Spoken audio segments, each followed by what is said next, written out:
বাংলাদেশের অন্যতম একজন ইসলামিক স্কলার আমাদের প্রিয় ভাই মাওলানা আব্দুল হাই মোহাম্মদ সাইফুল্লাহ ফেসবুক ইন্টারনেটের মধ্যে দেখেছেন মাহফিলটা শেষ করে ঢাকার উদ্দেশ্যে রওনা করেছে, কিন্তু যমুনা সেতুর কাছে যখন চলে গেছে রাস্তায় গাড়ি চলতেছিল, হঠাৎ করে পেছন দিক থেকে যে ট্রাক ধাক্কা মেরেছে, ওই ট্রাক ধাক্কা মারার কারণে গাড়িটা চূর্ণ বিচূর্ণ হয়ে গেছে।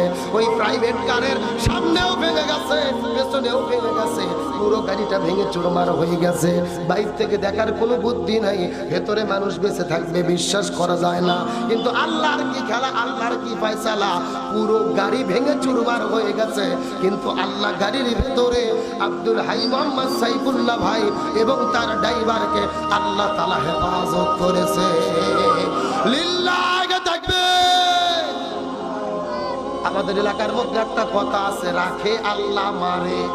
কেউ যদি রক্ষা করতে চায় তাকে কেউ মারতে পারবে।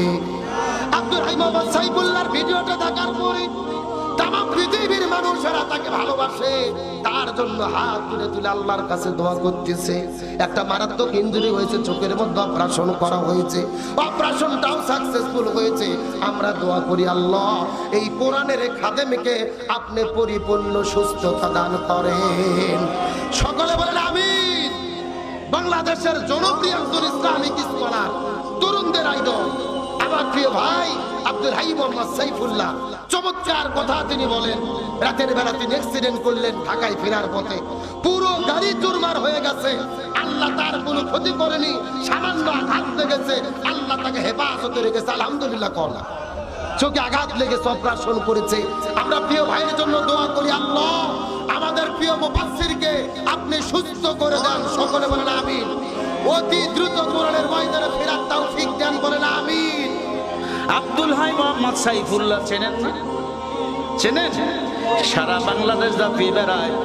গতকালকে বয়ান করে ফিরে যাওয়ার সময় যমুনা সেতুর উপরে, ব্রিজের উপরে পিছন থেকে ট্রাক তার গাড়িকে ধাক্কা মারলে আল্লাহর বান্দা বুকে আঘাত পায়, চোখে আঘাত পায়, তার গাড়িটা সামনে পিছনে দুমড়ে মুচড়ে যায়।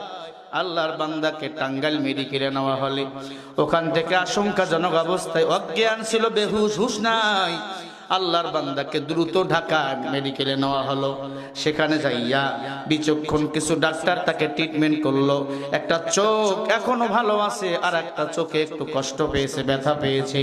আল্লাহর বান্দা এখন পুরোপুরি সুস্থ, বলেন আলহামদুলিল্লাহ। গাড়িটা ভেঙে চুরমার হয়ে গেছে, সামনের দিক গেছে, পিছনের দিক গেছে, ড্রাইভার অসুস্থ, সবর সঙ্গীরা অসুস্থ, কিন্তু আল্লাহর বান্দা আব্দুল হাই মোহাম্মদ সাইফুল্লাহ ভাই মোটামুটি সুস্থ। মারহাবা কোন? এই বাংলাদেশে আলেমদের সুস্থ থাকার দরকার আছে না নাই? আরো জোরে কোন আছে না নাই? আব্দুল হাই মোহাম্মদ সাইফুল্লাহ উত্তরবঙ্গের গর্ব, নওগাঁ জেলায় বাড়ি। সারা বাংলাদেশে কোরআনের পক্ষে কথা বলে। সরকার, বাংলাদেশের নতুন সরকার যা করতে পারে নাই, পুরাতন সরকার যা করতে পারে নাই, তাদের আস-সুন্নাহ ফাউন্ডেশন তা করিয়ে দেখাইছে। নোয়াখালী ফেনীতে এবার বন্যা হয়েছিল, আপনারা জানেন। কোটি কোটি টাকা তারা ত্রাণ দিয়েছেন, এমনকি হেলিকপ্টার দিয়ে মানুষকে উদ্ধার করেছেন। মারহাবা বলেন না? আলেমদের জন্য দোয়া করবেন। অনেকে বলছে হুজুর আব্দুল হাই মোহাম্মদ সাইফুল্লাহ নাকি মারা গেছে। না ভাই, উনি বেশ ভালো আছে, সুস্থ আছে। দোয়া করবেন আল্লাহ যেন কোরআনের পাখিটাকে আবার সুন্দরভাবে আমাদের মাঝে ফিরিয়ে দেয়, বলেন আমিন।